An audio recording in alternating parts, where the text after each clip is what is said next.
Voice of Indonesia. Dari Indonesia untuk dunia. Voice of Indonesia dari Indonesia untuk dunia. Pendengar, berjumpa kembali dalam Beranda Diplomasi bersama saya Skarsari.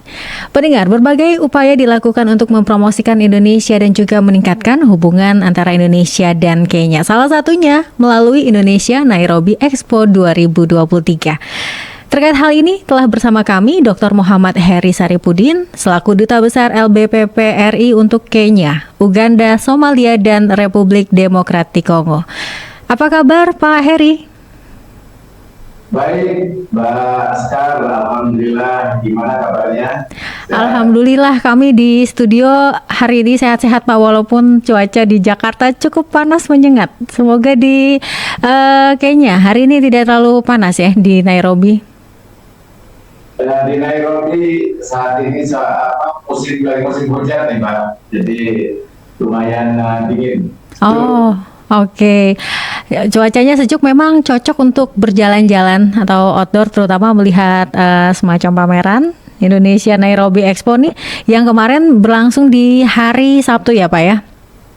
Hari Sabtu. Oke, baik. Nah, ini gimana nih terkait dengan keseruan Indonesia Nairobi Expo kemarin? Apa saja yang dihadirkan di sana? Atau ada apa cerita yang bisa disampaikan kepada pendengar Voice of Indonesia?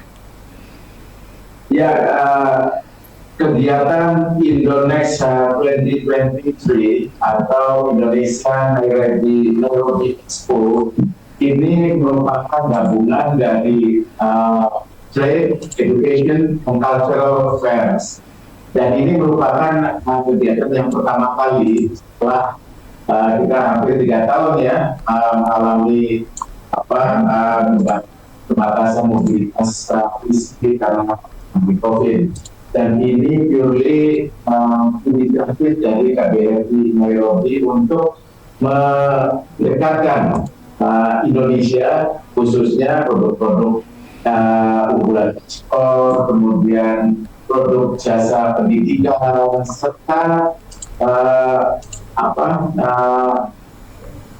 kebudayaan budaya Indonesia lebih ke masyarakat Kenya.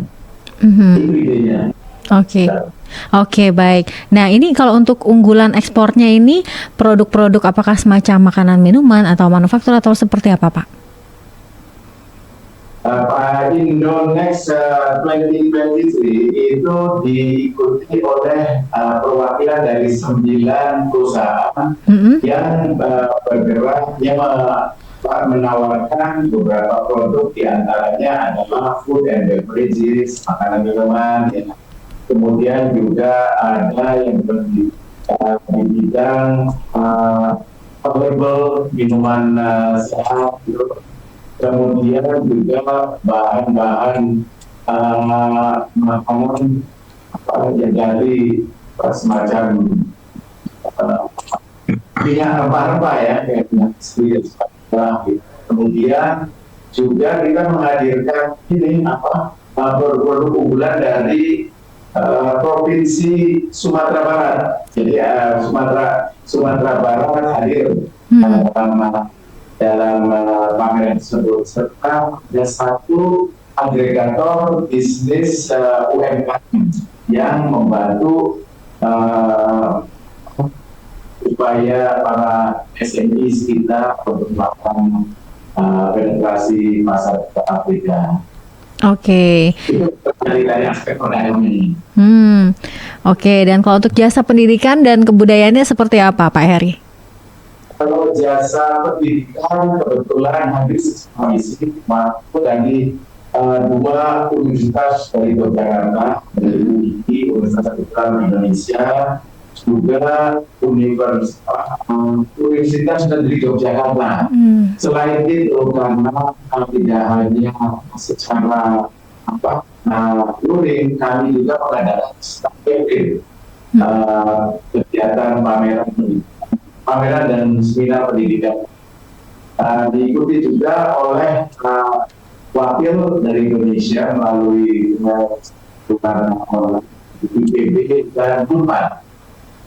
Yang ditawarkan adalah tentu saja program-program selain program beasiswa untuk yang ditawarkan oleh masing-masing universitas pada para pemuda Kenya untuk studi master dan PhD di kampus masing-masing, juga menawarkan beberapa program unggulan dari universitas tersebut. Itu dari aspek pendidikan, education-nya, sekarang. Adapun untuk cultural, untuk cultural itu kami mengadakan tidak hanya performance, tapi juga workshop dan seminar. Untuk performance kami menghadirkan itu beberapa tari Bali yang dipentaskan, dilaksanakan oleh anak-anak muda Kenya sendiri. Jadi yang nari Kenya itu hasil binaan dari Pensosbud KBRI Nairobi, kemudian juga menghadirkan performance pencaksilat, martial arts. Jadi kami selama 2 tahun terakhir ini, Mbak Sedama, itu mempromosikan pencaksilat, tidak hanya di Nairobi, tapi juga di Mombasa dan di Uganda. Saat ini para calon pendekar dan pendekar silat itu sudah lebih dari 600 anggotanya yang minat. Dan kami juga mengadakan workshop mengenai rule of the games dari pencaksilat. Karena ini kan padepokan yang kami fasilitasi baru berdiri. Kemudian tentu saja ada the do and the don'ts ya dalam untuk kompetisi itu. Dan kami khusus minta bantuan ini juga kompetisi dari PB IPSI dari Indonesia, didatangkan master untuk memberikan pelatihan ya Pak, kayak bagaimana menjadi wasit, kemudian aturan-aturan apa yang boleh dan tidak boleh pada saat tanding. Jadi sangat antusias mereka. Itu kira-kira. Baik, ini kebayang sih serunya acara kemarin ya, karena yang menampilkan performance itu ternyata adalah anak-anak atau pemuda-pemudi Kenya sendiri. Dan ini sebetulnya cukup membuktikan ya bahwa ternyata Indonesia di sana sudah cukup dikenal, begitu Pak Heri? Ya, itu dia. Jadi kalau cukup dikenal, itu semestinya kita berusaha berterima kasih kepada koordinator kita, Mbak Segar. Ingat kita tahun 1955 yaitu di Bandung dadakan konferensi Asia itu semacam milestone dan itu merupakan historical asset bagi diplomasi Indonesia. Jadi titik geraknya dari situ dan bagaimana bisa mengisi pemahaman mereka mengenai Indonesia. Oke, baik. Nah, untuk tadi juga di bidang pendidikannya, universitas-universitas yang ditawarkan memberikan tawaran yang beasiswa, yang pasti ini juga mendapatkan sambutan yang sangat baik ya dari para pemuda-pemudi yang sebetulnya sudah sangat mengenal Indonesia ini ya Pak. Betul.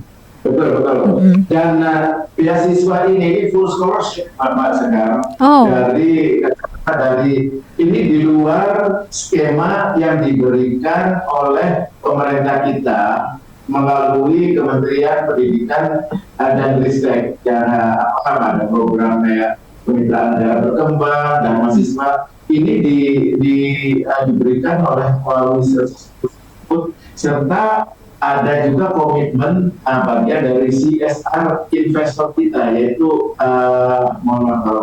itu Indomie. Indomie juga sudah lama di sini memberikan CSR kepada mahasiswa.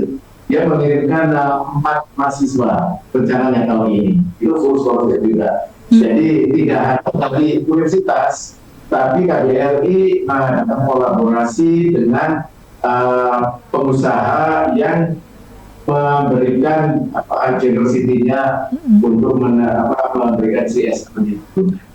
Oke, baik. Dan untuk tadi juga ada perusahaan-perusahaan ya, 9 perusahaan, walaupun kita juga tahu ya Pak ya bahwa mie-nya Indonesia yang sangat kita banggakan itu memang sudah sangat dikenal di sana. Tapi seperti apa juga dengan potensi-potensi produk Indonesia lainnya?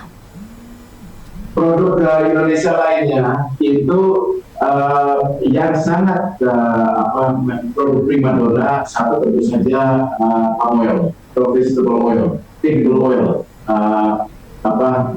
minyak nabati ya, sawit itu sangat merupakan primadona. Kedua adalah paper products.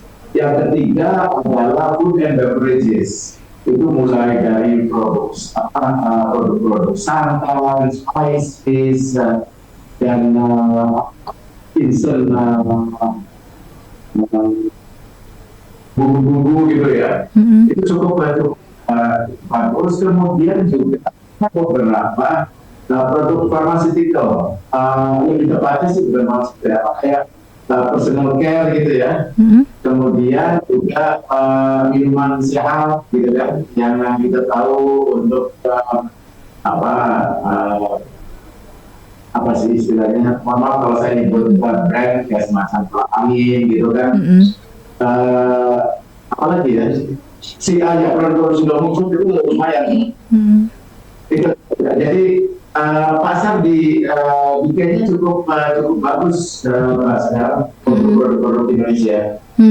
Oke, baik. Dan tentu saja ini kedepannya juga masih akan banyak potensi-potensi lain yang dikembangkan ya Pak ya. Tapi berdasarkan dari kegiatan kemarin tentunya juga ada target atau tujuan yang dicapai. Apakah ini juga telah memenuhi target yang dicanangkan oleh KBRI?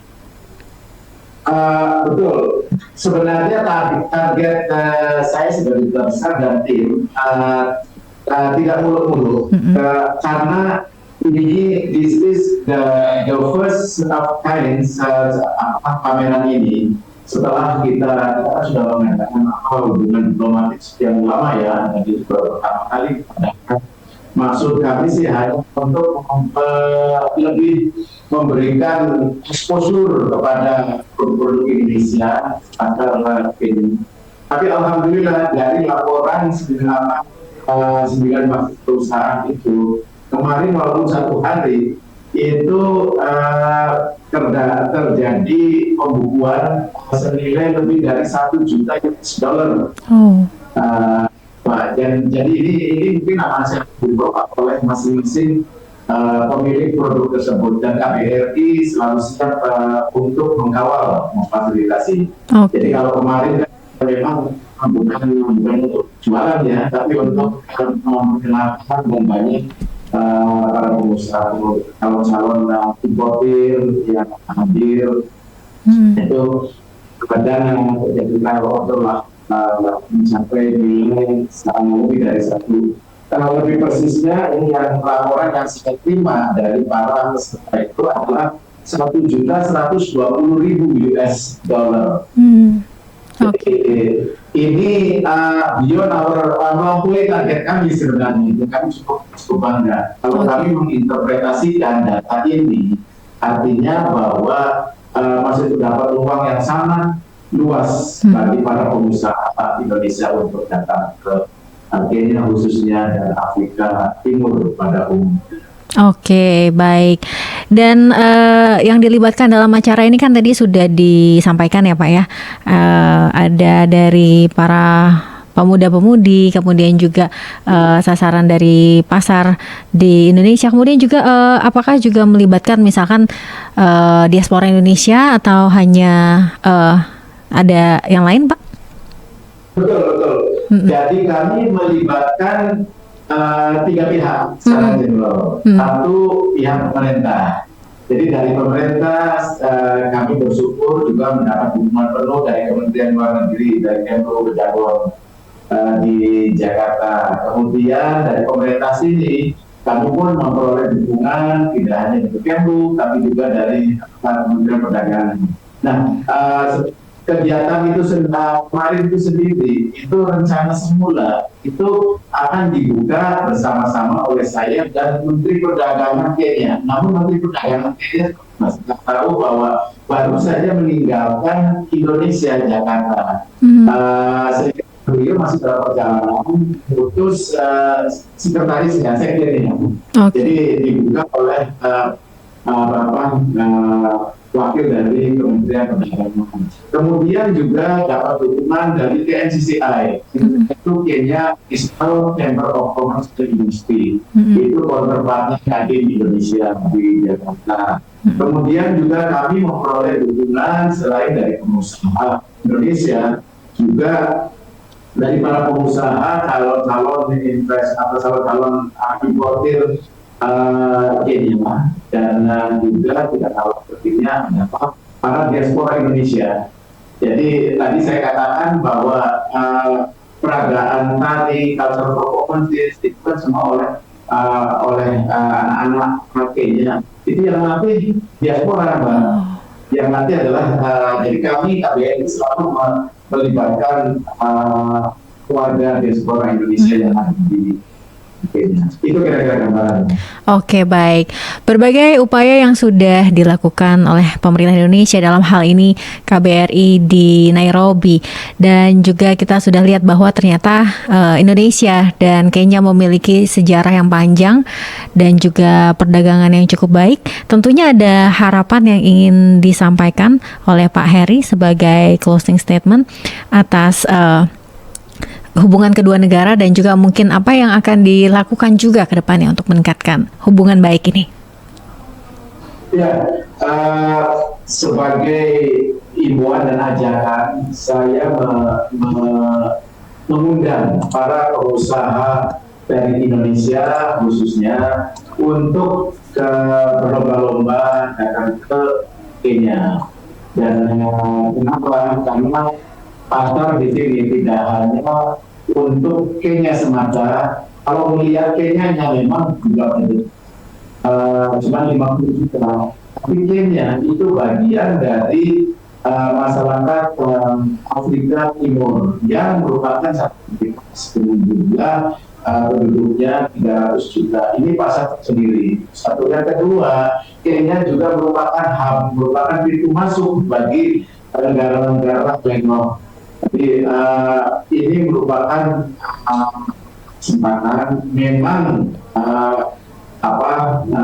persoalannya adalah ini yang menjadi tanggung jawab dan tantangan kami adalah bagaimana menyebarkan informasi bahwa Kenya dan Afrika Timur itu mempunyai peluang yang cukup besar. Ini yang oleh karena itu Mbak Sekar, untuk mendiseminasi ini masalah pilar diplomasi yang kedua setelah diplomasi ekonomi adalah diplomasi pendidikan ini. Diplomasi pendidikan itu maksudnya adalah untuk menjembatani, memberikan pemahaman, mutual understanding, saling pengertian, saling pengetahuan masing-masing. Itu yang kedepannya kita akan fokus pada pengembangan diplomasi ekonomi dan diplomasi digital. Oke, baik. Ada peluang yang sangat besar untuk Kenya dan Afrika Timur, dan ini tentunya bisa menjadi informasi yang sangat baik bagi pendengar Voice of Indonesia juga nih yang mendengarkan di Indonesia, baik UMKM ataupun juga pengusaha lainnya ya, yang selama ini mungkin melirik pasar-pasar yang lama. Ini ada pasar yang sangat menjanjikan. Baik, Bapak Dr. Muhammad Heri Saripudin, terima kasih banyak atas waktunya. Semoga nanti kita bisa berbincang-bincang lagi di lain kesempatan. Terima kasih. Terima kasih. Terima kasih. Selamat kembali beraktivitas, Pak. Terima kasih. Baik. Bapak sekali lagi terima kasih, Pak. Nanti mungkin bisa kita ngobrol-ngobrol lagi lebih lanjut ya, Pak, kalau ada update terbaru. Ya, kita dengan senang sekali untuk berbagi informasi karena pengetahuan mengenai Afrika masih kurang begitu luas ya dibandingkan dengan pasar lain. Oke. Saya pada khususnya Voice of Indonesia iya. Mengajak kami untuk sharing. Baik ya. Baik, terima kasih Pak. Sekali lagi mohon izin pamit undur diri. Ya, terima kasih. Selamat ya, selamat siang. Voice of Indonesia. Dari Indonesia untuk dunia.